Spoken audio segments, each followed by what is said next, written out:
Good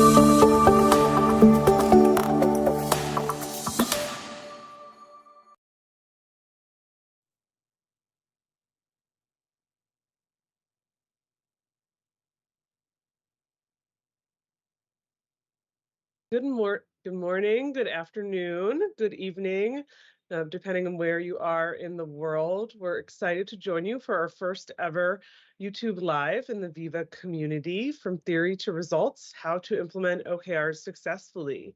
We're very, very lucky to have with us here today Lee Downs and Enolicia Strever, who are going to take us out of that visioning stage of what OKRs and a better goal management and goal setting strategy looks like in an organization, and really bring that to life, give us their tips and tricks and real world experiences. So thank you for joining us today, Lee and Enolicia. Lee is the Chief Revenue Officer at There Be Giants. He has been pivotal in the There Be Giants journey to become a globally recognized leader when it comes to OKRs. Sought out by both corporates and high growth orgs, the There Be Giants methodology helps build agility, foster engagement, and knock down silos to enable genuine collaboration. With an international client base spread across North and South America, South Africa, which is where Enolicia is joining us from today, New Zealand, Asia, and Europe, geography bears no barriers to There Be Giants' impact. Lee has been instrumental in the partnership network that There Be Giants has formed, including the ongoing working relationship with Microsoft. Lee has a passion for understanding client needs, which drives him to provide them with the solutions that will make the biggest impact, which you'll hear a lot about today from the customer perspective, from Enolicia. Enolicia is the tech PMO leader for Investec, with over a decade of experience in delivery of programs and projects. She's a purpose-driven leader, inspiring a PM community to be committed to serve with passion. She obtained her honorary degree in business management at the University of the Free State, and through academic excellence and commitment, received the University of the Free State Duck Student Award, which resulted in several career opportunities, such as lecturing tertiary students and being selected for an internship program at one of the leading banks in South Africa. Together with heading up a PMO, she specializes in implementing strategic IT infrastructure and application initiatives. And I realized I did not introduce myself. I'm Lucy Hitz, Senior Product Marketing Manager here at Microsoft Viva Goals, and I'll be going off camera to let these folks work their magic, and then coming back at the end to share any audience questions with Lee and Enolicia, so we can make sure that we get all your Q&A answered. But welcome again, Lee and Enolicia, and over to you. Thank you, Lucy. Real honor to be here, to be with Enolicia and also the rest of the community. Yeah, thank you so much, Lucy. Firstly, I just want to say what an incredible opportunity. So thank you for creating this platform. I'm really excited to connect and just to share with you all about our journey. So just to kick off, a bit of theory we'll start with, but just to introduce There Be Giants. So we are a global leading OKR consultancy focused on performance across entire enterprise size organizations, but really with a golden thread of OKRs throughout that. Having been specialists in OKRs for about 12 years now, we've developed our own proprietary methodology that really enables us to, I suppose, showcase who we are in terms of our humanistic and sort of authenticity in our approach.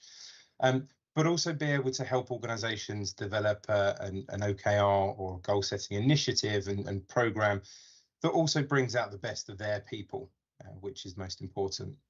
And as Lucy kindly introed, you know, we've worked with large enterprises, well over 200 of them in every corner of the world.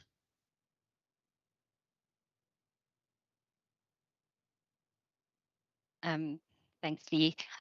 Just about Investex. So we are an international bank and wealth manager with a purpose to create enduring worth aimed at optimizing our business, involving rather the way we do things and enhancing our purpose-driven leadership in the organization. So really just looking at ensuring that our purpose, our people, and our clients are central to how we achieve sustainable success.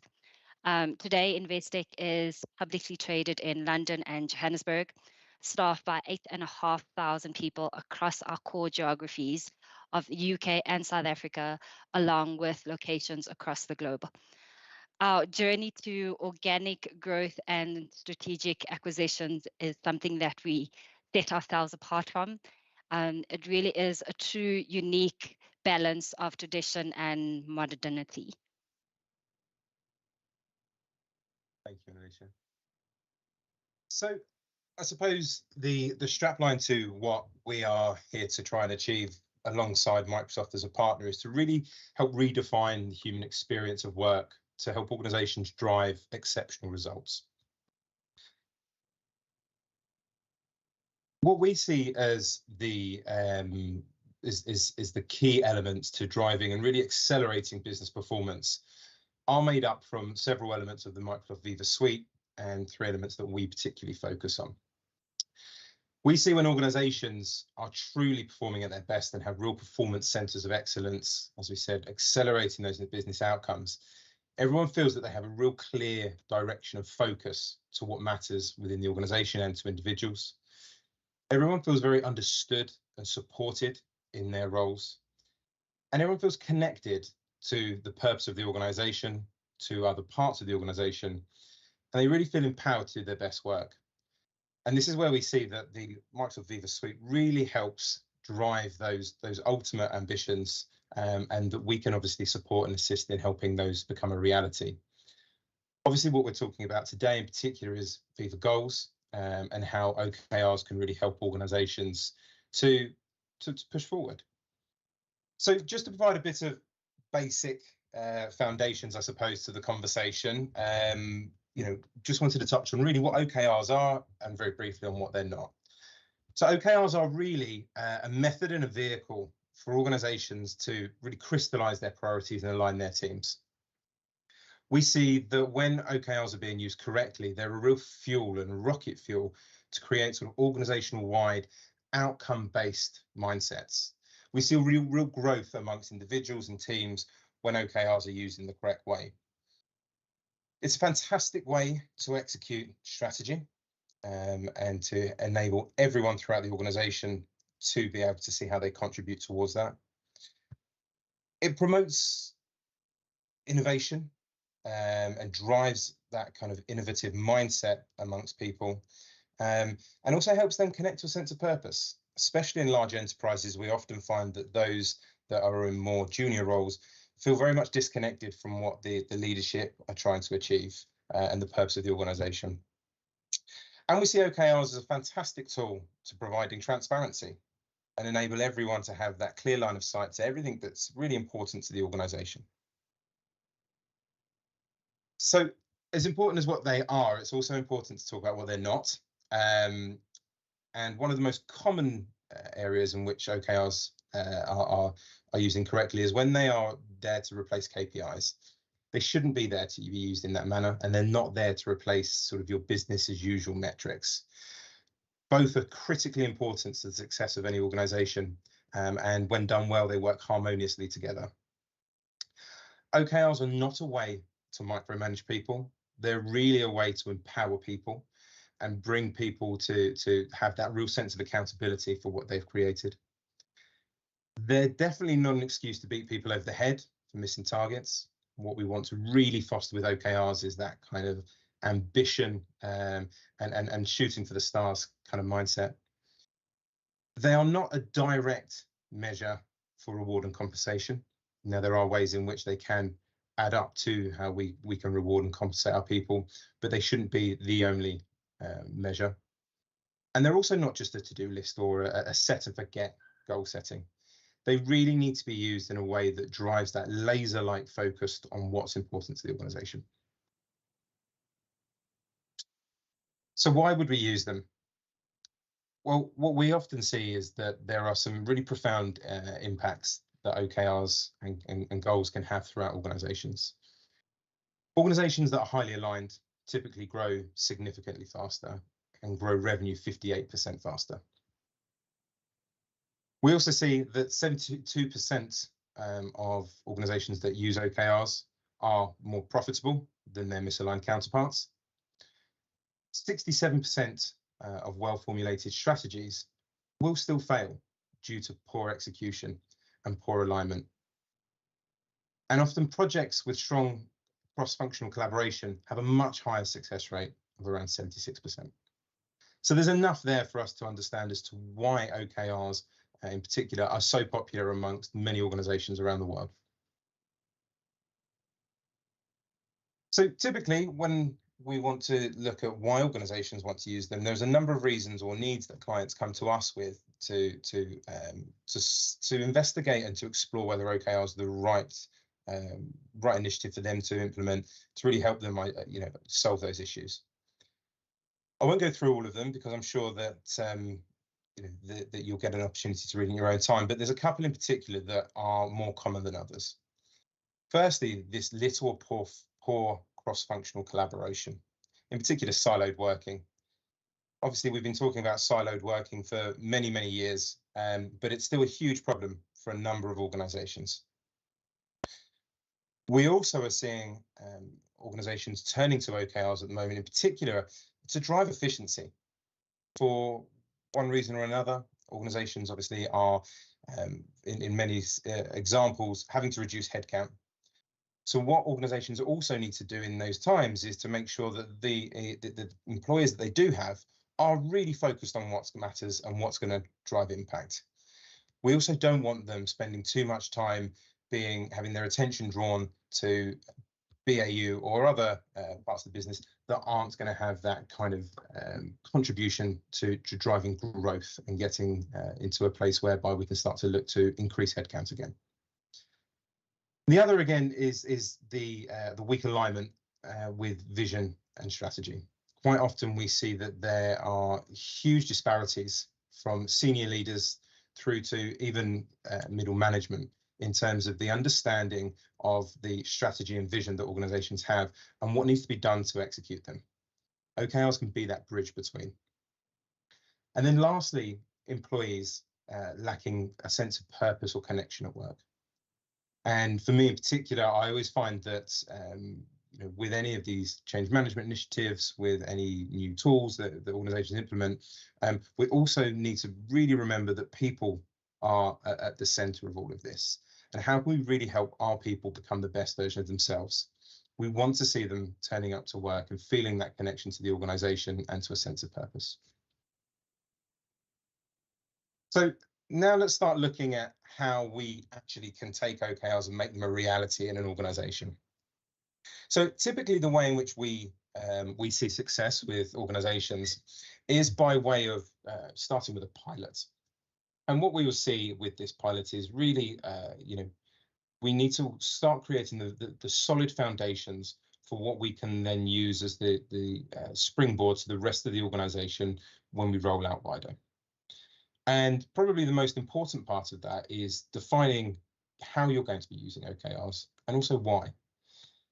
So by having a framework in place from the beginning provides that unambiguous, crystal clear vision to everyone as to why your organization is using OKRs, how you're going to be using them, and really give them the finer details of what sort of governance they need to adhere to make this a success. Because like with any of these change management initiatives, if we don't adhere to the governance and keep the momentum and disciplines high, what we often see is that they peter out. And we want to ensure that doesn't happen. So once we've started and we've created what OKRs are going to look like and create our first few versions of OKRs in part of the organization, we then need to get the engagement driven, not only in terms of the check-ins and reviews we might be doing, but also with the tooling and the systemization. It's absolutely critical that we have that to be able to get the actionable data and insight from that to be able to then make decisions going forward. We then also need to continue beyond that, as we mentioned, about ensuring that the right habits and behaviors are maintained, and building the internal capabilities to ensure that we have that internal skill set that provides that energy, that momentum, and that that self-sufficiency that we want to see organizations have as soon as possible. And then we get to a point where once we have established this and we have established best practice that works within the organization, and we've demonstrated the value within part of the organization, we then are in a position then to roll out further and deeper throughout and really upskill your people, not only just in how to write OKRs, but the soft skills that are needed to make OKRs a success in an organization. So our typical implementation process with organizations that we work with, and obviously we'll stop hearing my voice shortly, and then Alicia can come in and add her side from someone that's experienced this. But there are some fundamental steps that we need to ensure that we maintain throughout an implementation process. First of all, it's establishing the right attitudes and behaviors, in particular with the leadership group of whether it be a function, division, or the entirety of the organization. We know that the leaders of any part of an organization cast a really important shadow. And ultimately, this is an organization's way to really effectively execute against strategy, which is formulated and owned by those leaders. So we really need to see that they are showing up in the right way. As mentioned, we then go through a definition piece whereby we create a framework. We really focus on, actually, let's make OKRs work for you, rather than you have to change your organization for OKRs. And there will already be a number of fantastic endeavors, best practices that organizations will be using, whether it's specifically to OKRs or in other goal setting that they're doing, that we want to make sure we capture and don't lose. So once we've done this, we also then need to go through a mapping exercise whereby we can really identify what are the key big moves that we want to build our OKRs against, and also map who are the main contributors that we need to bring together to really work cross-functionally to drive impact against the OKRs that we then go on to craft. So once we've crafted those fantastic OKRs and they're live and they're operational and they're live within Viva Goals, we then want to go through, as I said, a transfer of competence. For us, our primary ambition with any organization that we work with is ensuring that you become self-sufficient. For us, it's about ensuring that organizations have the ability to define their own destiny and have the skills and knowledge internally to be able to do that. So for us, it's about ensuring that you have the right level of individuals who are coached in the right way to be able to drive this forward for the longer term. And what we want to see, I know this is a bit small, but ultimately what we want to see is we want to see a network of OKRs with, incorporating all parts of the organization pulling together, all pulling in the same direction with absolutely crystal clear line of sight, transparency, and give everyone that ability to see how they are contributing.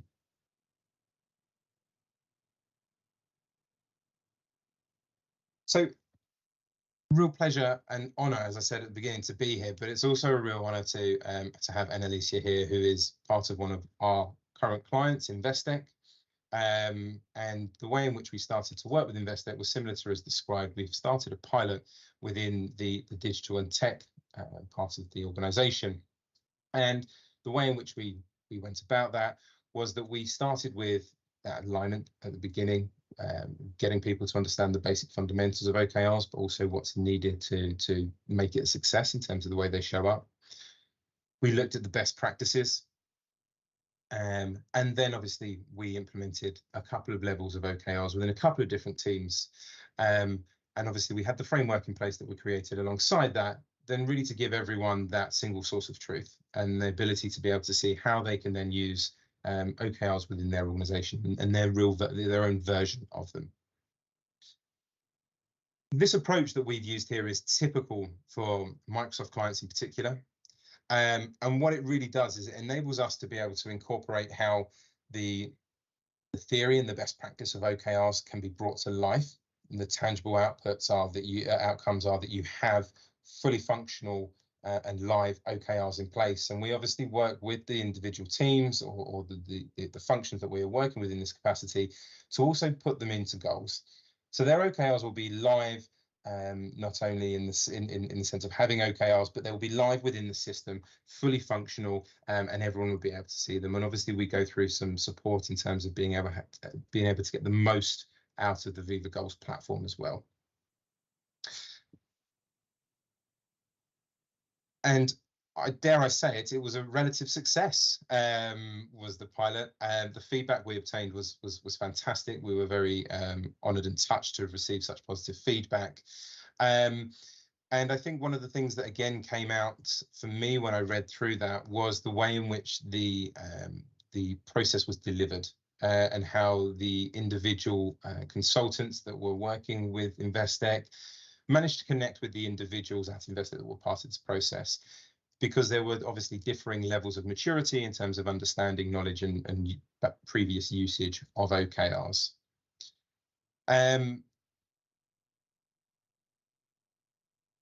I said, for us, one of the most critical elements to any implementation, and hands up, we've never seen one work successfully for the long term without it, is having the right system in place. It is the number one question that we get asked through any engagement. Once we've started working in an organization, which system should we use? For us, Viva Goals is the front runner with amongst all toolings and systems in the marketplace. Not only because of the ease of use and the functionality, but the integration with the wider Microsoft suite is what really sets it apart. So, enough of just hearing my voice. And I'd love to bring Enolicia into the conversation now to really talk about how Investec have started to implement OKRs, and how what that looks like in reality, and what the future holds for yourselves. So we have a number of questions that we're going to ask. So I suppose straight into it, if we could. So Enolicia, could you just, supposedly briefly tell us about Investec, what your mission is as an organisation, and how you define success?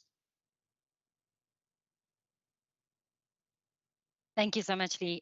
Sorry, there was a bit of a glitch, but it seems like I'm back. Thank you so much for the intro and just giving an overview. Just to answer your first question. So our positioning statement is that we are out of the ordinary, and we remain a business that is very optimistic, that embraces change and diversity, and that continues to look for opportunities in any environment. Being in the technology space, a space that is constantly changing, and one needing to keep our finger on the pulse, we continue to explore better ways of executing and to enable our people to do so with the best available platforms and tools at hand. As such, the strategic context and the why around enabling a measurable objective framework is to move to a solution where cascading strategic objectives, measurable goals, and initiatives are clear, they are accessible and visible across geographies, and the geographies that we operate in. And with the use of a tool, it really just allows us to display reporting dashboards, and more importantly, to enable more focused conversations around decision making and outcome, really. Especially within such a competitive landscape, to have any kind of competitive advantage is huge, and to be able to provide your people with that, I suppose, is really really meaningful.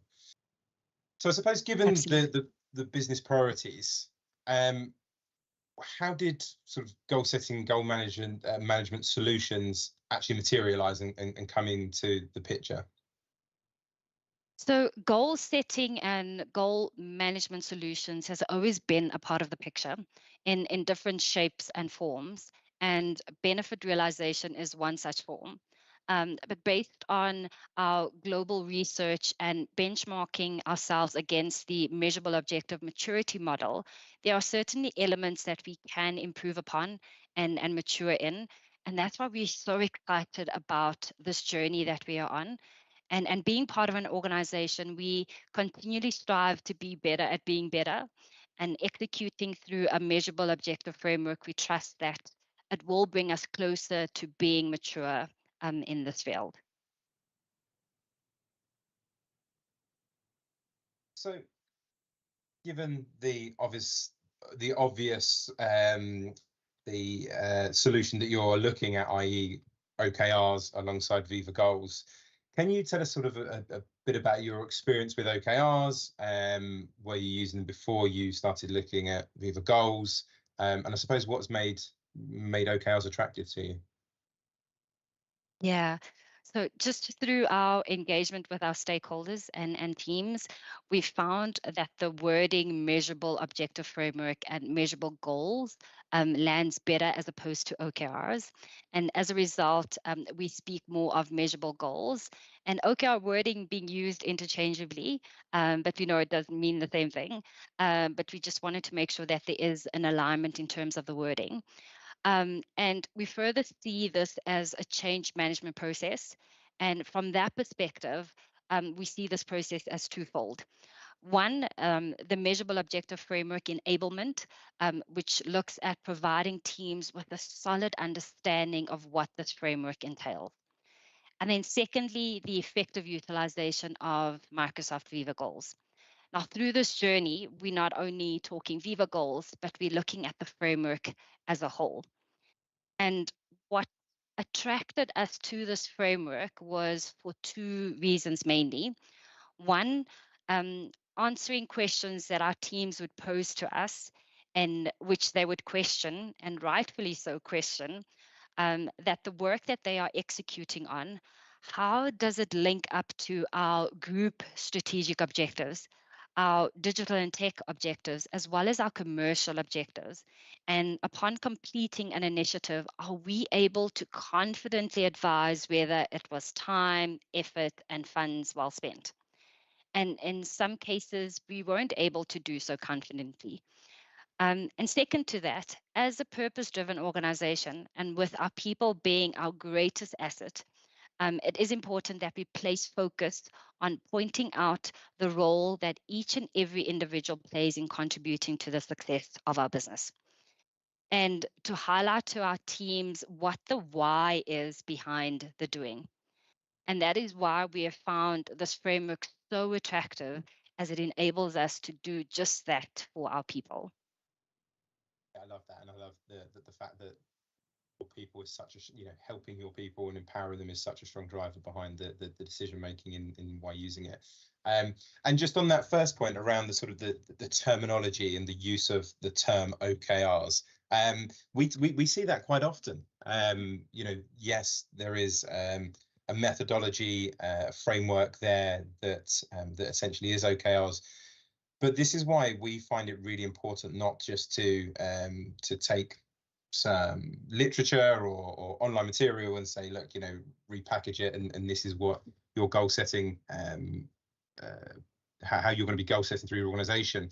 It's about defining it for you and really creating your own version of OKRs to be able to drive that engagement. We want it to resonate with your people. We want it to be a true reflection of the organization and also the people within it. Absolutely. So why did you choose Viva Goals and also choose to work with us would be the next question. Yeah. With reference to the measurable objective maturity model and through our pilot phase across South Africa and UK teams, we experimented and explored the methodology coupled with the tool, really just to establish whether the tool for one was going to meet our needs. And as a result, we had listed out a number of success criteria items just to deem the pilot and the tool a success.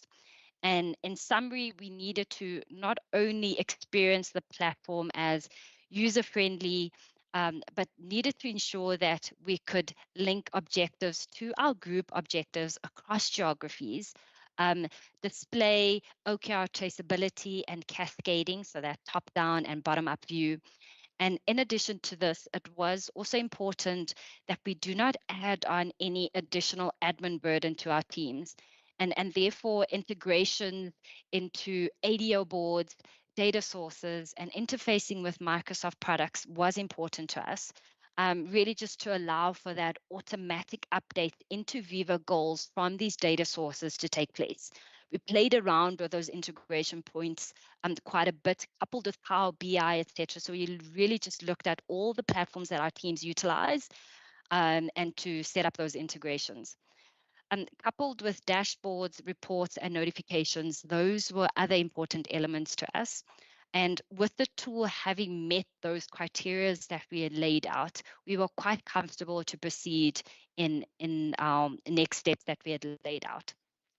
And to your second question with regards to why the heavy giants, so furthermore, within our research and exploration phase, we identified that to successfully implement a framework of this nature, it's something that we cannot do on our own. Yes, we probably can, but it's always important and great to partner with organizations that have done this before and are great at it. And as such, we had reached out to our partner, Microsoft, to help us with an implementation and adoption approach and asked them to connect us with their partners to help, and which they did. And hence they linked us up with you, their giants. And not only were you culture fit, but you had a few success stories under your belts. So we're quite excited to partner on that regard. And your 3 pillars of success, and you did touch on it earlier as well, is what further drew us to you, namely, 1, designing an OKR framework that is catered to our need. Secondly, OKRs that reflect the priorities of our strategy. And thirdly, focusing on internal skills and capabilities to ensure longevity. Now, the longevity element is something that stood out to me in our conversation, as ultimately our aim is to set our teams to ensure just that. Yeah, so that's really the why behind partnering and working with Viva Goals and yourselves. Amazing, thank you. And I think, it's really important that you had that kind of success criteria in terms of identification of not only the system but the partner to make sure that there was that fit. So that was great. So in terms of Viva Goals, which you told us about, the why in which you chose to use it, but could you just sort of give us a bit of information on how you've deployed it so far and where you're at? Yeah. Our deployment has been very much a phased approach, an approach that we'll continue to carry out because that's who we are, taking our people on a journey, and we do process with teams just to ensure an effective rollout per division. So as an example, we started with our global digital and tech community from a deployment perspective.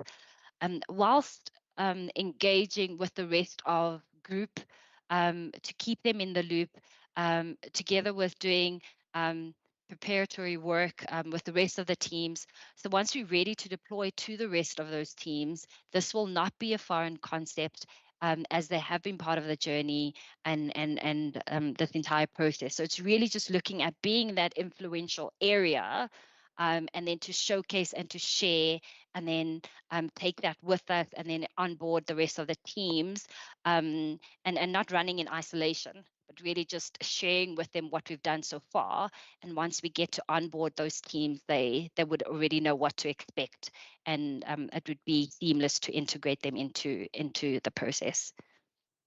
I think that's a really important point, is that that identification of where we're going to start this process within the organization to give us the best chance of success, to ensure that we can drive the levels of engagement that we want to see, again, not only with the methodology, but also with the system, who's actually going to use it. Because what we want to see is, and this is why for me Viva Goals stands out as a tool, is that we want people to engage with them. We don't want to see updating OKRs as a manual, laborious task. As you mentioned, the integrations make it really efficient, but also when people go in and engage with it themselves, we want them to do that with a degree of desire to do so, rather than it becoming a something they have to do. So how has how is Viva Goals being used in business processes at the moment? Sure. So just linking back to our strategic context, specifically around creating visibility for all teams by showcasing, cascading strategic objectives. So that is from group down to business unit level, right down to a team's level.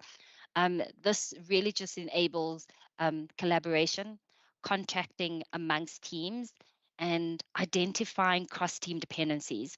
Now, this kind of visibility is what our teams appreciate. Um, Now, with teams that we've formally onboarded from the pilot phase, they are utilizing this in their cadence check-ins, which is really great to see. We recently had retrospective check-ins with our pilot teams.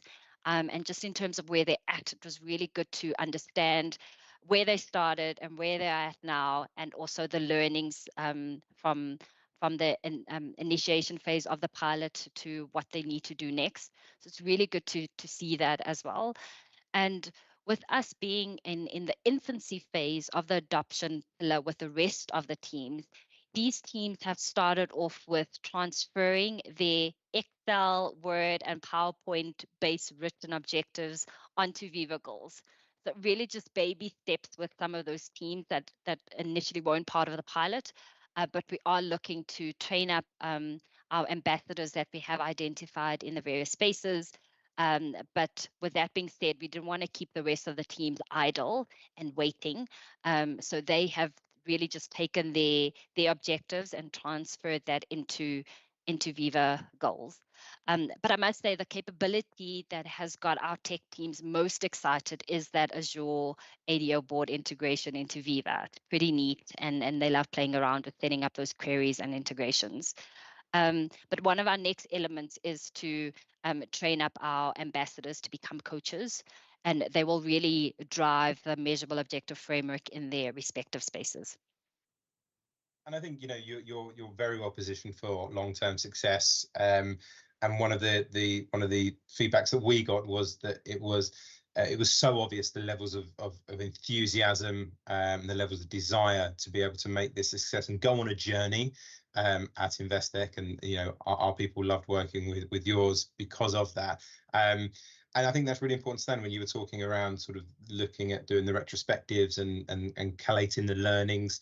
It's a really important way to look at it, and the right kind of mindset that you are setting out on a journey, and it's something that you will want to be really invested into.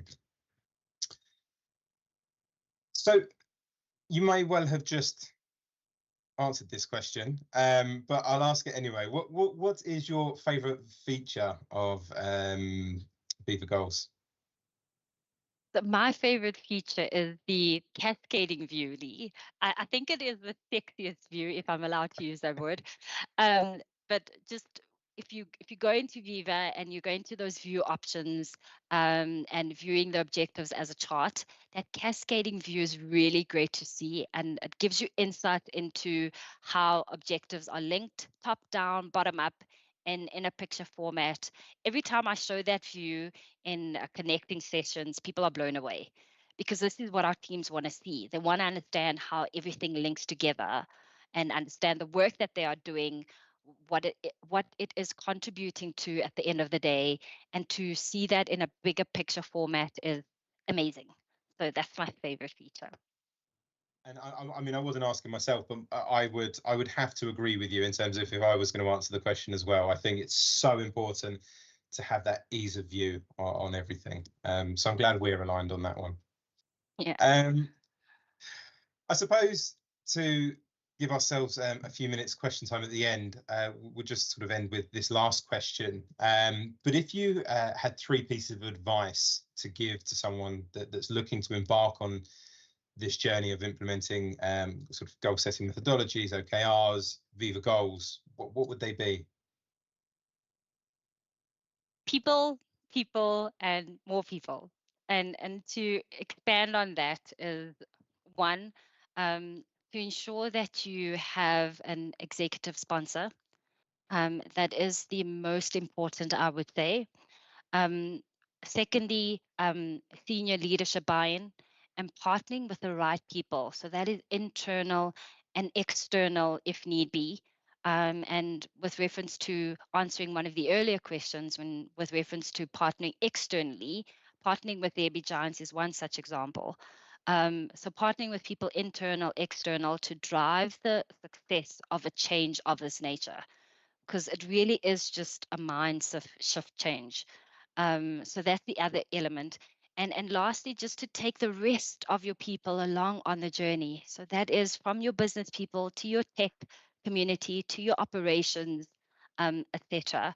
So the answer to that really is people, people, people, at various layers, and to get that support and that buy-in and taking the rest of your people along on the journey, is really the advice that I would give. Amazing, thank you. And I'm sure anyone that's listening is their absolute priority as well within their organization will be people. So that's fantastic. I don't know if there are any questions at the moment, if anyone would like to pop anything into the chat. We have a couple of minutes left to answer those. I have a question, actually.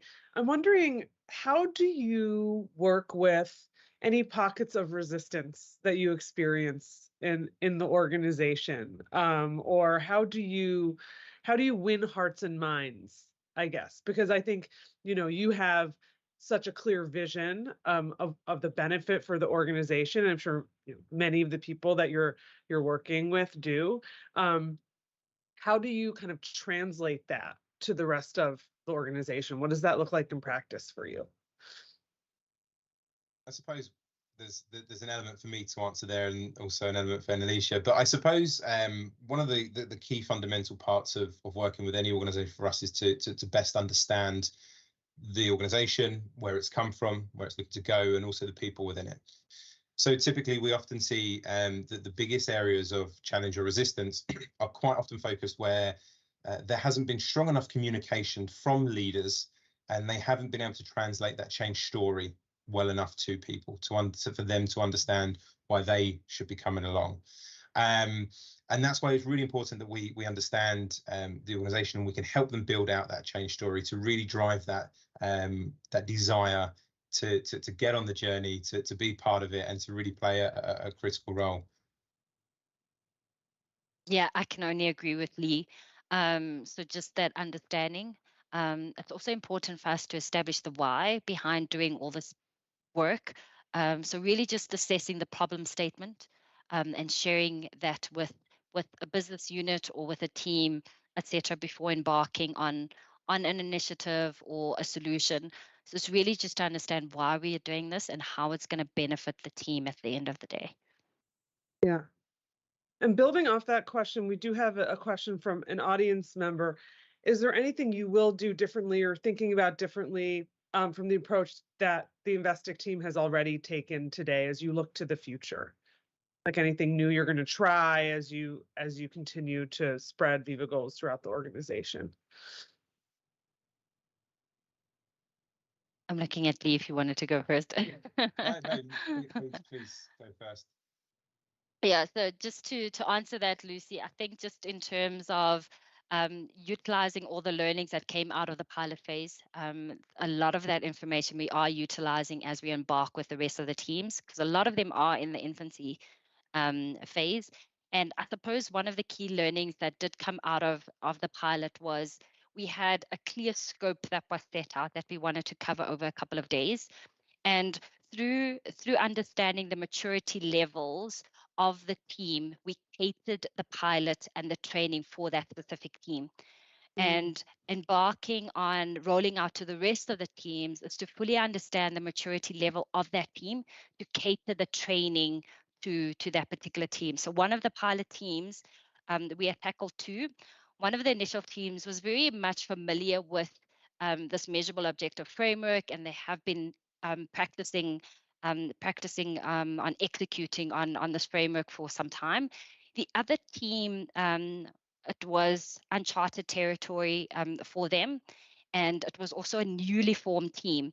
So how the pilot carried out for that particular team resulted into more of a team building session as well. So allowing the team to get to know each other as well as their core domains in which they execute as such. So it's really just to understand where the team is at from a maturity level perspective, and then designing their training and their onboarding as a result. I love that. And I'm taking two things out of that. And one is there's really no one size fits all approach to training, that you really need to tailor it to the needs of that group and where they're at in that maturity, as you said. And the second is that there are benefits that you might not even have anticipated before you go in. For instance, a newly formed team, using it as a way to rally the team or bring the team together kind of in that, newer stage. And I think those are definitely lessons that are important for anyone, embarking on this journey. I want to thank you both for taking the time, across every time zone. I'm here in Seattle. We have South Africa, we have the UK, and I think a lot of our viewers are from, many of those places around the globe. So, Enolicia and Lee, thank you so much for being here and taking the time. And thanks everybody who could join and everybody watching this recording in the future. Thank you. Thank you so much.